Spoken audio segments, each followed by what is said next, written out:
Oh, guys, thank you for having jobs. I'm assuming you do. I don't fucking know. You're here. Maybe you robbed somebody. But I was just thinking about that, how long it's been since I've had a job and how I absolutely could not get one right now. Like if I went into a place and gave them my resume, they'd be like, hey, what's with this 13-year gap on here, man? And I'd be like, what's with all those questions, dude? Chill out, you know?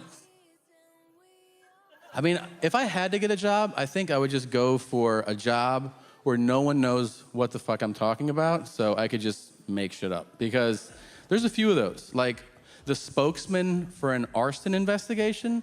Arson means fire, by the way. I'm seeing a lot of blank faces. And it's amazing. You can see them online. Like, a guy comes out to a podium, and there's a mic, and there's news people around, and it's like a burned down building behind, and he's just like, hey, that shit burned down. And they're like, could you tell us a little more? He's like, what? Like, totally aggravated. What do you want to know? And they go, well, how did it start? And he goes, it was a match. And they go, how do you know? We found it. It, like, is one. There's other matches. And he's like, this one. And they go, how do you know that's the match? Just complicated fire shit, man. You wouldn't understand any of it. Thing is, man, I miss zero part of having a day job. That's the truth. I miss zero part. The only part I still miss is spreading rumors and gossip about people that work there. That's the fucking best. It is. I remember going to work sucks. That's universal. Don't act. I mean, shit. Most of you will have it on Monday. Fucking the alarm goes off and you go, motherfucker.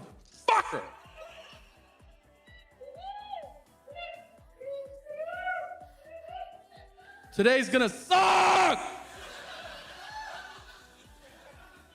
But I'm gonna talk shit about Amanda when I get there. And then that raises your spirit, right? And you're like, you think about that in the shower, you're like, I'm gonna ruin Amanda's day today. This is for you, Amanda. The fucked up thing is people making you feel badly for enjoying that. You shouldn't feel badly for enjoying gossip. It's 100% normal and natural to, because it's definitely an extension of childhood.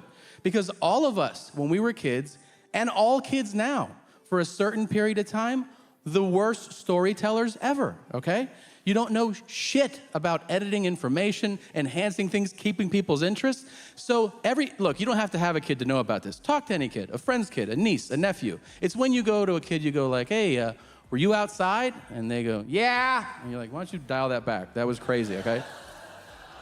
And then you ask one question like, how was that? And they go, I have, when Jeanette came by, she brought the yellow cup that she didn't want to kick the ball back, but I said, because Brian's cup is red, that if you don't have it now, then you don't have to bring the blue, because the blue one that Jane had was with her. I said, if you don't have it, you can use mine now, but then next, it's my turn. And you go, that was a great fucking story. Thank you.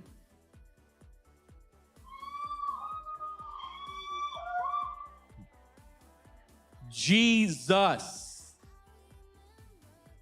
And then kids accidentally tell their first good story. They don't mean to. It's an accident. That's why it leaves an impact. Because you go, were you at the park? And they go, yeah. And you go, well, how was that? And they go, I saw Uncle Jeff. He had a lady sitting on his lap, but it wasn't Aunt Maria. And you're like, what?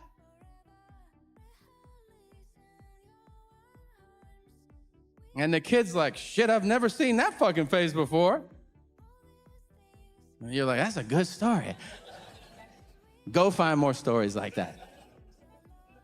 That's burned into your psyche. That's why you go to work, you see your coworker, you're like, hey, I got some juice. And they're like, is it gonna negatively impact somebody's life? Yeah. And they're like, fucking hook that shit up.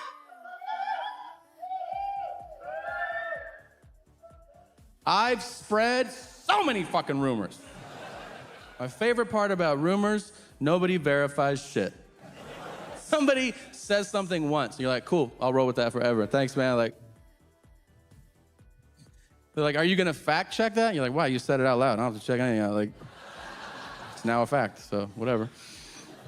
It's really, it's a seed, right? It's a seed. You ever be a part of one that just grows? I remember years ago, I'm watching a movie with my dad. In the middle of the movie, the actor Tommy Lee Jones appears on screen. Great actor, Oscar winner. Unprompted, my dad turns to me and he goes, "Did you know he was gay?"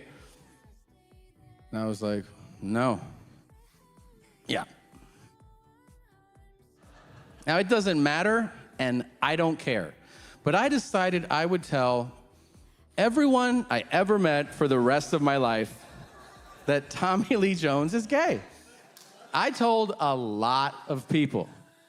Like from The Fugitive through No Country for Old Men. I told everybody. Until one day I told somebody and he goes, "No, he isn't." And I was like, "Yeah, he is." And he goes, "How do you know that?" And I said, "My dad told me." And he goes, "What, your dad fuck him or something?" And I was like, "I don't think so." And he goes, "I've known him 40 years. I know his wife and kids. I knew him when he was single. He is not gay." And I go, "What is happening right now?" And I called my dad immediately. And I was like, "Dad, I just got confirmation that Tommy Lee Jones isn't gay."